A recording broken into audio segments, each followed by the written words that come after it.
Nah, terus kemudian yang selanjutnya, Beb, karena banyak yang anak saksikan juga pada saat menghadiri acara pernikahan atau ijab kabul.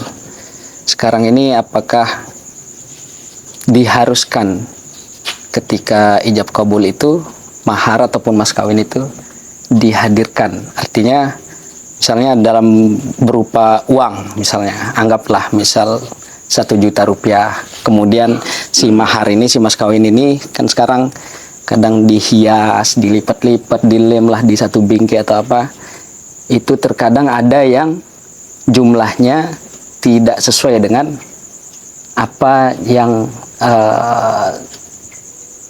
tidak sesuai dengan jumlah yang disebutkan dalam ijab kabul.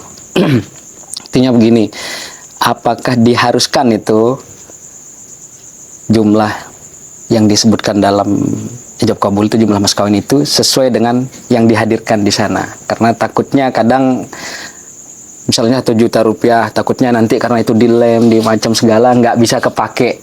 Ya, jadinya diganti pakai uang yang lebih kecil nominalnya, kayak gitu. Bagaimana itu, Beb? Jadi mahar itu adalah pemberian dari seorang suami kepada istrinya.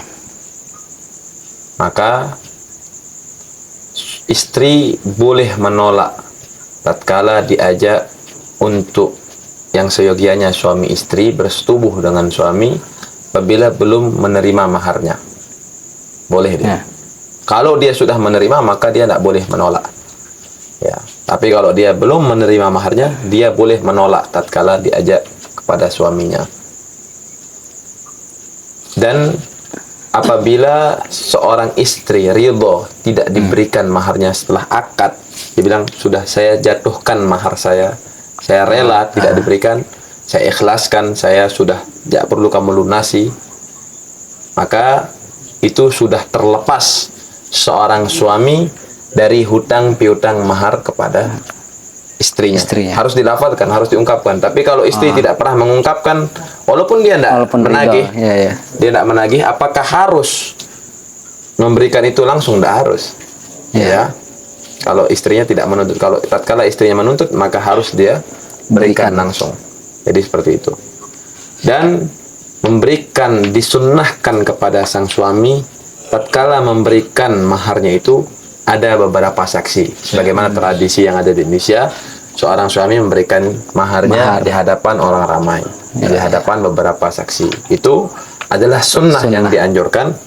Agar apa?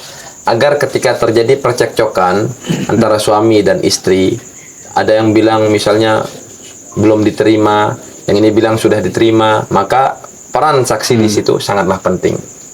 Itu dia. Jadi disunahkan tatkala seorang suami memberikan mahar ada saksi. Dan apakah mahar itu harus diberikan sesuai dengan akad? Ya. Berapa yang disebutkan dalam akad itulah maharnya perempuan. Tatkala ada terjadi percekcokan antara suami dan istri, suami bilang maharnya 500, istri bilang enggak, yang kamu sebut tadi 1 juta. Ada percekcokan, bagaimana ini? Maka yang wajib diberikan mahar adalah maharul mithl, mahar yang paling normal. Berapa normalnya perempuan di kampung itu di dengan pelajar dia yang seperti itu, berapa normalnya mahar diberikan? Itu yang wajib diberikan kepada suami kepada istrinya, dari suami kepada istrinya. Mungkin itu saja. Siap. Jelas ya. Kalau insya Allah jelas.